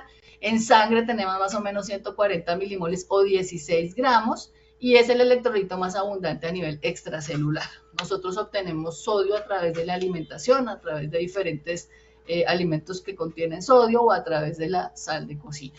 ¿Cuáles son las funciones del sodio? Pues interviene en el equilibrio ácido-básico, participa en la transmisión del impulso nervioso, es un elemento esencial y clave para la regulación de la presión arterial y de la contracción muscular. Entonces, uno de los papeles también del sodio es ayudar a retener agua.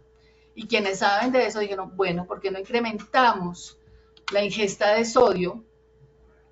Y, aquí se me saltó la diapositiva, ¿por qué no incrementamos la ingesta de sodio y de esa manera retenemos líquido? Entonces, lo que han mostrado la literatura es que puede haber pérdidas de sodio más o menos de 0.2 a 1.5 gramos por litro, y los deportistas o aquellos que empezaron a plantearse como modelo de hiperhidratación el sodio, pues lo que hacen es consumir grandes cantidades de sodio antes de entrenar. Entonces lo hacen a través de pastillas de sodio, sales de sodio o adicionándole a su bebida de hidratación una mayor cantidad de sal. Lo que tenemos claro es que las bebidas hidratantes comerciales tienen sodio, pero si hacemos un entrenamiento mayor a 2 horas, la pérdida de sodio es significativa y las bebidas de hidratación comercial no compensan esa pérdida. Entonces, aquellas personas que hacen competencias de larga duración, maratones, ciclismo de ruta, pues de rutas largas, etcétera, corredores, los que hacen running, etcétera, tienden a utilizar este tipo de ayudas, es decir, colocar más sal a la bebida. ¿Cuál es el problema? El problema es que esto requiere necesariamente compensar la cantidad de líquido que se está ingiriendo. Entonces, no es tan fácil determinar la cantidad de sodio que se va a colocar allí. Ellos colocan 1, 2, 3, realmente lo hacen muy a ensayo-error. Me funcionó, me parece que está bien, pero no hay un estándar específico. Y el problema de hiperhidratar con sodio, tratar de mantener la mayor cantidad de líquido allí, si no se hace una hidratación adecuada, es que, perdón, me devuelvo porque me quedo saltada, es que podemos estar entrando en un estado de hipernatremia, es decir, de incrementar los niveles de sodio a nivel del plasma.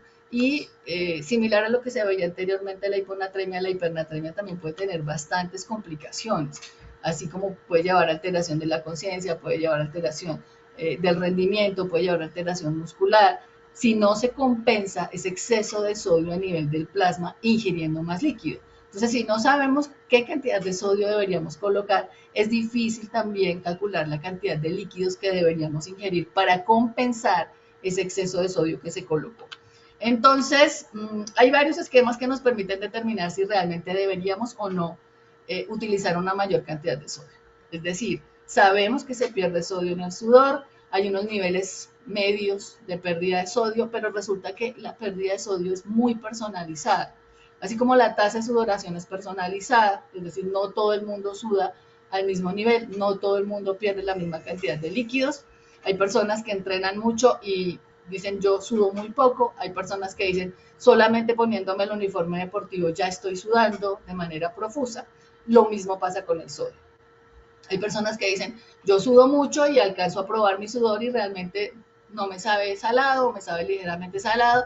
Hay personas que dicen cuando entreno y se me seca el sudor siento como perlitas o siento el sudor, siento la sal. Entonces hay personas que pierden más sodio que otras. ¿Qué podemos hacer para determinar realmente si requiero o no requiero hacer una suplementación de sodio? Bueno, ya lo mencionamos, si el entrenamiento, si la competencia, si la prueba tiene una duración menor a 2 horas, no requiere adicionarle sodio a su bebida, no requiere adicionarle ningún tipo de sal, porque la pérdida no va a ser tan elevada. Si además la pérdida es menor a 1.8 litros por hora, es decir, si yo ya hice el ejercicio de pesarme antes, hacer la competencia, hacer el entrenamiento, determinar cuánto perdí, y si concluyo que mi pérdida es menor a 2 litros, no requiere tampoco hacer una suplementación específica. Si ya se llega a ser realmente un perdedor profuso de sodio, si ya llego a entrenar más de 2 horas, o si la pérdida es mayor a 1.8 litros o 2 litros, debería ser una reposición por lo menos del 30 al 65% del sodio perdido. Y ahí viene la pregunta, ¿cómo sé cuánto sodio estoy perdiendo? Porque bueno, me peso y puedo determinar la cantidad de pérdida de líquido, pero ¿cuánto pierdo de sodio? Bueno, el método más utilizado es determinar el sodio perdido en sudor. Nosotros lo podemos hacer a través de ese método que ustedes están viendo en la pantalla, que es colocar parches en diferentes puntos del cuerpo y después del entrenamiento, después de la rutina, recolectar el sudor y con un aparato podemos leer la pérdida de sodio y saber cuánto realmente es la pérdida. Y aquí empezamos a hablar de que la hidratación debería ser personalizada, sobre todo en aquellas personas que entrenan o que tienen unos planes de entrenamiento específicos, con unas metas específicas, como lo mencionaba al iniciar, la media maratón de Bogotá, por ejemplo, donde van a correr más de 20 kilómetros y donde las personas van a estar corriendo por lo menos 2, 3, 4 horas, dependiendo de su nivel de entrenamiento. ¿Qué es lo que hemos venido diciendo? Una competencia o un entrenamiento que lleve más de 2 horas sí requiere que yo haga esta cuantificación. Esto no se hace en el día a día, esto no se hace en un consultorio, esto lo hacen nutricionistas que trabajan especialmente en el área del deporte, que tienen los equipos para leer el sodio. Pero una recomendación importante es eso. Si realmente estamos entrenando de manera significativa, deberíamos poder cuantificar esas pérdidas para de esa manera poder planificar la cantidad de sodio. Aquí no hay un estándar, no podemos decir coloque una pastillita, coloque 2, coloque 1.5.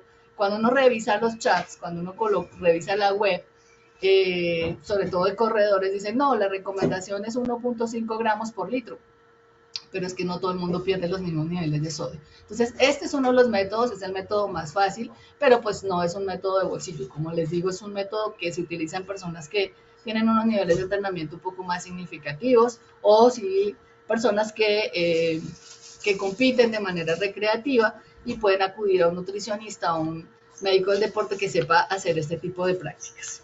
Entonces, habíamos mencionado, si estamos utilizando sodio de manera adicionada a nuestra bebida, sin un control, sin saber exactamente qué cantidad de sodio estoy perdiendo y estoy haciéndolo a ojo, pues puedo entrar en un estado de hipernatremia. Y ya les había mencionado algunas de las posibles complicaciones de ese estado de hipernatremia. Puede llevar a deshidratación cerebral, puede llevar a disminución de la contractibilidad a nivel cardíaco, a hiperventilación, alteración en el flujo de sustratos para el músculo, contracturas musculares, mayor daño muscular. Entonces, es importante tener en cuenta que si vamos a hacer un modelo de hiperhidratación con sodio, debería ser personalizado. Y yo lo menciono porque sé que mucha gente que corre, sobre todo los corredores o gente que hace rutas largas de caminata, suelen decirle a uno, yo llevo sales, yo le coloco sales a mi bebida y lo hacen a ojo. Les funciona. Seguramente ninguno de ellos ha llegado a estos estados que estamos viendo aquí como consecuencias fisiopatológicas, pero sí pueden estar alterando su equilibrio y su homeostasis a nivel de líquidos. Entonces, ese es uno de los métodos más utilizados, digamos que es el más económico, es el más barato, pero que sí puede tener complicaciones si no se hace de una manera personalizada y basada realmente en pérdidas fisiológicas. El otro método que está ahora apareciendo de moda es el glicerol. Seguramente algunos han escuchado hablar de él, se está poniendo nuevamente en boga. Encontramos muchas redes donde nos están hablando del glicerol. El glicerol es una molécula que nosotros sabemos forma parte de los esqueletos de los triglicéridos o triacilgliceroles, es decir, nosotros endógenamente, internamente producimos glicerol. El glicerol es una molécula muy pequeña de 3 carbonos que produce calorías cuando lo ingerimos, produce 4 kilocalorías por gramo porque pertenece al grupo de los carbohidratos, es un alcohol clasificado como carbohidrato. Lo podemos encontrar en diferentes productos para alimentación humana, para alimentación animal y en productos industriales como humectantes, refrigerantes para automóviles y demás. Si leemos las etiquetas de los productos, lo podemos encontrar como el aditivo E422. Es decir, nosotros producimos glicerol y comemos glicerol. ¿Qué tiene el glicerol de especial para que se utilice como un agente hiperhidratante? Resulta que hacer una molécula tan pequeña es capaz de atraer agua. Entonces, cuando lo tomamos, pasa fácilmente a través de nuestro sistema digestivo. La absorción inicia en el estómago, es decir, una vez llega al estómago empieza a ser absorbido por la mucosa gástrica y también se absorbe a nivel del intestino delgado. Aquí pueden ver ustedes que se distribuye a nivel de todas las células del organismo, es decir, al ser una molécula tan pequeña es capaz de atravesar la membrana de las células y en esas células es capaz de atraer agua, actúa como un osmolito. Su mecanismo de hiperhidratación es diferente al del sodio, porque el sodio lo que hace es, como lo mencionamos anteriormente, un efecto a nivel hormonal. a nivel de la ADH. Aquí el efecto es de atraer agua, no tiene un efecto directo sobre los mecanismos hormonales. En esta imagen ustedes pueden ver que después de haber ingerido 1000 mililitros de una solución de glicerol con agua, y ya más adelante les voy a mostrar más o menos cómo son los protocolos de hidratación con glicerol, se puede incrementar de manera significativa el líquido a nivel intracelular, ustedes lo pueden ver en el recuadro azul, a nivel de las células sanguíneas, especialmente los glóbulos rojos, a nivel extracelular y el plasma. El glicerol se distribuye en todos los tejidos excepto a nivel del líquido encefalorraquídeo, y eso es importante porque si no, entonces tendríamos un problema de edema cerebral, pero tiene una ventaja y es que mantiene el líquido. A diferencia de lo que pasa con el sodio, que si no hacemos una compensación adecuada podemos estar entrando en un estado de hipernatremia, aquí vamos a mantenernos hidratados.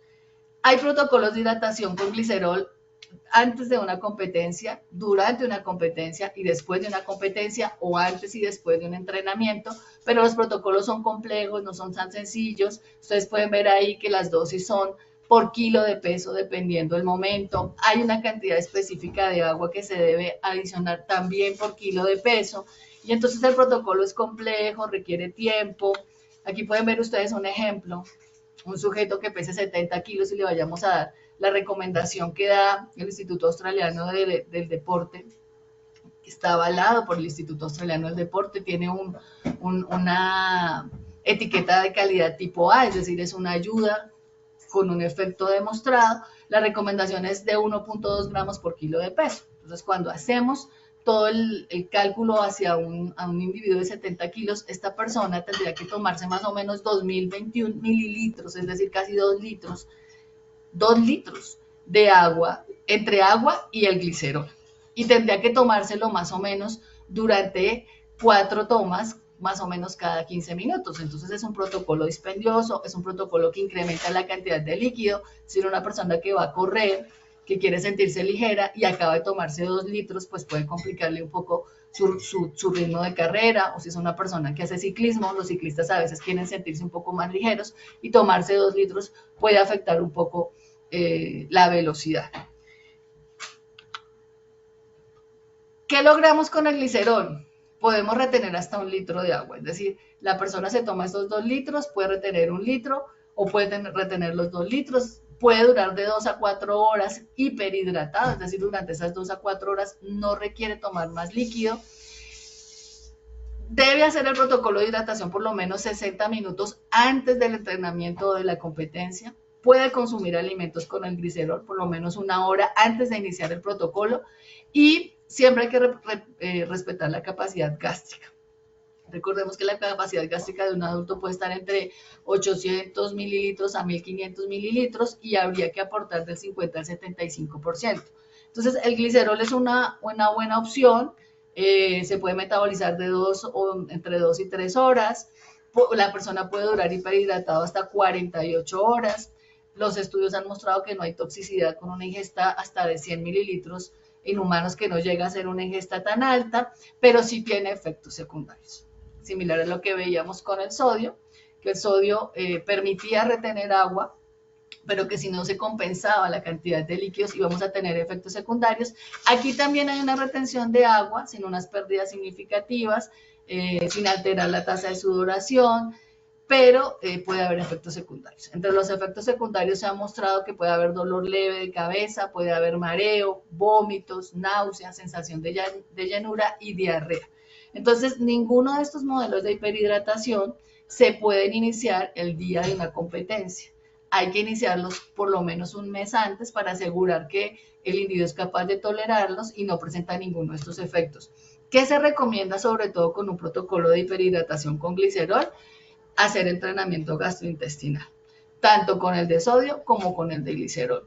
Es decir, ser capaces de determinar qué cantidad soy capaz de tomar, irlo haciendo progresivamente y de esa manera por lo menos lograr controlar los posibles efectos colaterales. Normalmente, ¿qué hacemos cuando damos estos protocolos de hiperhidratación con glicerol?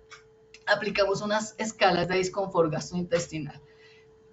Podemos encontrar síntomas desde dolor abdominal, constipación, diarrea, regurgitación, distensión abdominal, sensación de pirosis, náuseas, vómito, ardor. Entonces, Los dos protocolos, tanto el de sodio como el de glicerol, van a mantener los líquidos, van a permitir una retención de líquido, van a permitir que la persona esté hiperhidratada, pero cualquiera de los dos puede tener complicaciones.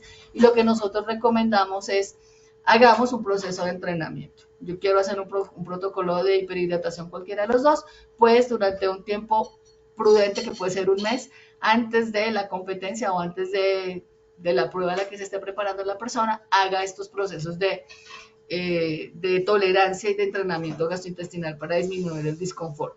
Cualquiera de los dos modelos se puede utilizar, o sea, no tiene mayores complicaciones si se hace de manera adecuada.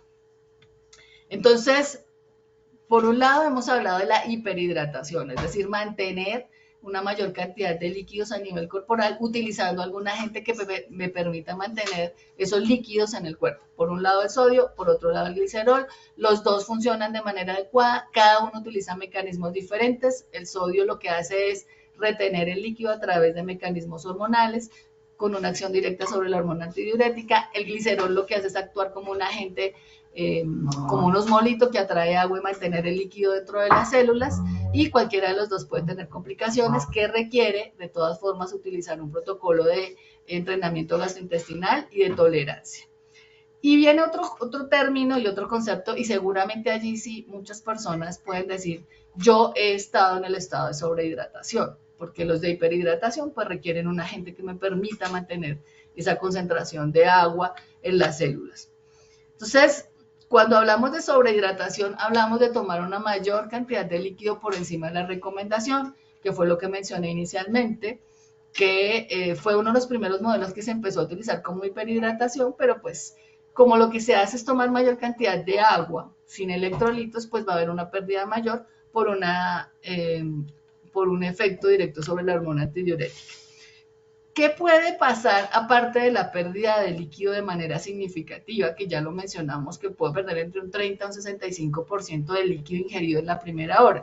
Un estado de sobrehidratación puede llevar a náuseas y vómito, puede provocar dolor de cabeza, puede provocar confusión, porque un estado de hiperhidratación lleva a hiponatremia, a una disminución del sodio a nivel del torrente sanguíneo con las complicaciones de que no hay suficiente sodio para que cumpla las funciones que requiere. Entonces empiezan a manifestarse estos síntomas en los primeros estados de sobrehidratación. Si la sobrehidratación es prolongada, es decir, seguimos hidratando, tomando líquido, perdemos la percepción de qué cantidad de líquido deberíamos tomar, puede llevar a dolor muscular, a convulsiones y en casos severos puede llevar a coma. Entonces, la hidratación, como cualquier variable en nutrición y creo que en las áreas de la salud, entra en esa balanza del equilibrio donde más no es mejor, pero menos tampoco. Ya vimos que si no logramos el nivel de hidratación adecuado, podemos caer en cualquiera de los grados de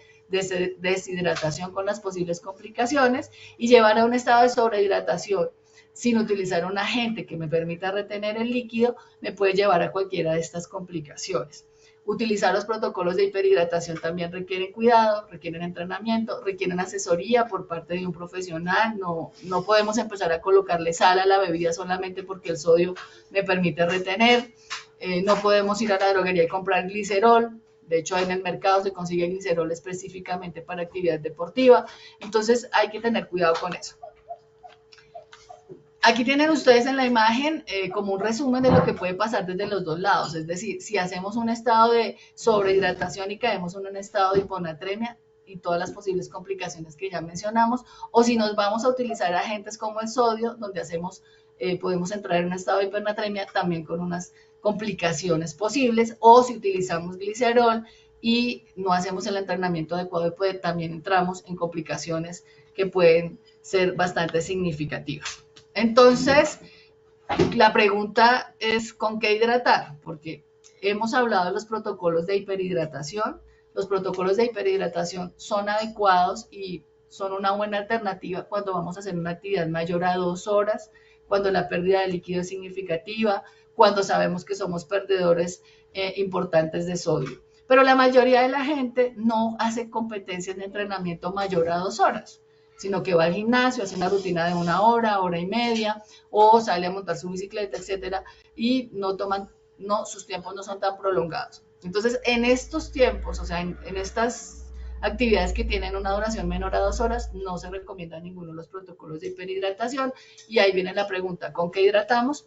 Normalmente la gente hidrata con agua, está bien, esa es la primera alternativa. Vamos a ver cuándo utilizar agua y cuándo utilizar otro tipo de bebida. Los jugos, algunas personas suelen llevar jugo en sus termos o llevar algún tipo de agua de Jamaica, té, etcétera. Bueno, los jugos no son una buena alternativa. Los jugos se pueden fermentar, los jugos pueden generar alteración y desconfort intestinal, entonces no es una buena opción. La leche, en algunos casos hubo una época donde se hablaba de la leche como un buen agente hidratante, sobre todo porque tenía sodio. Lo que hemos visto es que la leche por la proteína puede dificultar un poco el estado de hidratación y realmente es una buena alternativa como una bebida de recuperación, pero no como una bebida de hidratación. Y están las bebidas hidratantes comerciales, que también tienen electrolitos, tienen carbohidratos. Como lo mencioné anteriormente, estas bebidas ayudan a cubrir las recomendaciones en actividades que duran menos de 2 horas, pero en actividades mayores, pues necesitan ajustarse las necesidades. Entonces aquí tenemos un resumen tomado o avalado por el Colegio Americano de Medicina del Deporte y por los nutricionistas de Estados Unidos y de Canadá, donde nos recomiendan el tipo de bebida según la duración de la actividad. Si hacemos una actividad que dura menos de 30 minutos, menos de 1 hora, donde la intensidad es de leve a moderada, con agua es suficiente. No tiene que ser agua de Jamaica, ni agua de té, ni agua de hierbas, no. Agua sola está bien, no requiere adicionarle sodio, no requiere adicionarle azúcar, no requiere adicionarle miel. El agua normal y común está bien para hidratar. Si ya hacemos ejercicio por más de 1 hora a intensidad moderada, utilizamos una bebida isotónica, es decir, una bebida hidratante comercial, cualquiera que tenga carbohidratos y que tenga sodio, nos puede ayudar muy bien a recuperar. ¿Cuánto tomar? Bueno, como les mencionaba anteriormente, lo ideal es pesarse antes, si uno lo puede hacer. En el gimnasio normalmente hay balanzas, uno se puede pesar y después de entrenar volver a pesarse y mirar qué cantidad perdió y recuperar la cantidad perdida. Si ya la intensidad es mucho mayor, si ya la duración es mayor a 1 hora, ya lo mencionamos hace un momento, se pueden utilizar bebidas hipertónicas, es decir, bebidas un poco más concentradas con sodio, que tengan una mayor cantidad de carbohidratos. Comercialmente en Colombia no las tenemos, por eso es que las personas suelen colocarle más azúcar o más miel a su bebida, o suelen colocarle más sodio a su bebida. Lo que pasa es que eso no se puede hacer al ojo, hay que determinar las pérdidas. Entonces, ya se los mencioné, la forma para determinar la cantidad de sodio que deberíamos adicionar a la bebida, pues lo podemos hacer a través de la determinación de la pérdida de sodio con los parches. Esto requiere pues trabajar con una persona, estar asesorado con una persona que sepa hacerlo, pero para aquellos que tienen actividades mayores a 2 horas, sí sería importante que hicieran el ejercicio de evaluar sus pérdidas de líquidos de manera más detenida y sus pérdidas de sodio de manera más detenida. Para aquellos que entrenan en el gimnasio menos de 1 hora, una bebida comercial les va bien, y para aquellos que hacen menos de 1 hora, con agua está bien. Entonces, ¿qué nos llevamos para la casa? Que mantenerse bien hidratado es esencial, ya nos lo dijo Diana, para un óptimo rendimiento y para mantener la salud en general. No hay que subestimar el poder del agua en la vida, ya se los mencioné más o menos en qué momento podemos utilizar agua solamente como una bebida hidratante. La hiperhidratación es un buen modelo si nosotros hacemos una actividad mayor a 2 horas, pero debe tener un control. Si la hacemos sin control, podemos entrar en un estado de desequilibrio de electrolitos y podemos tener problemas graves para la salud, tanto de hipernatremia, hiponatremia, o podemos tener bastantes complicaciones a nivel gastrointestinal. Entonces, siempre es importante cuando hagamos un protocolo de hiperhidratación estar asesorado por un especialista, un nutricionista, sobre todo un nutricionista que sepa de protocolos de hiperhidratación, que nos pueda ayudar determinando nuestras pérdidas específicas de sodio y de esa manera ajustar de manera personalizada nuestras necesidades.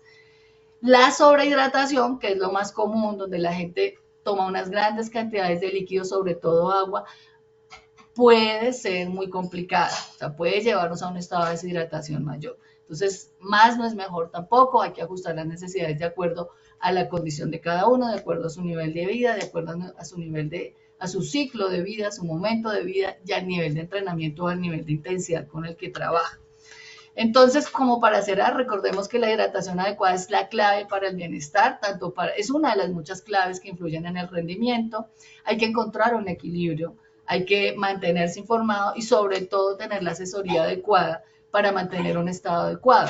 Es decir, si acudimos a un especialista que sepa sobre hidratación, que sepa orientar los protocolos de hiperhidratación, será mucho mejor que empezar a probar aleatoriamente cuál es la mejor manera o el mejor método. Y para cerrar, quiero dejarles esta frase que tenemos como eslabón en este momento, como frase de batalla desde la universidad, debido a todo lo que tenemos de información que nos llega de todas partes. Queremos dejarles este mensaje para cerrar, y es que la nutrición deportiva, la nutrición en la actividad física, la nutrición en cualquier área, no es un concepto, no cualquiera se puede parar a hablar de hidratación y de hiperhidratación y de recomendaciones, porque la nutrición es una ciencia que se basa en otras ciencias. Entonces, que tengan en cuenta esto, que si van a utilizar protocolos específicos de hiperhidratación se asesoren, porque pueden tener bastantes complicaciones. Muchas gracias.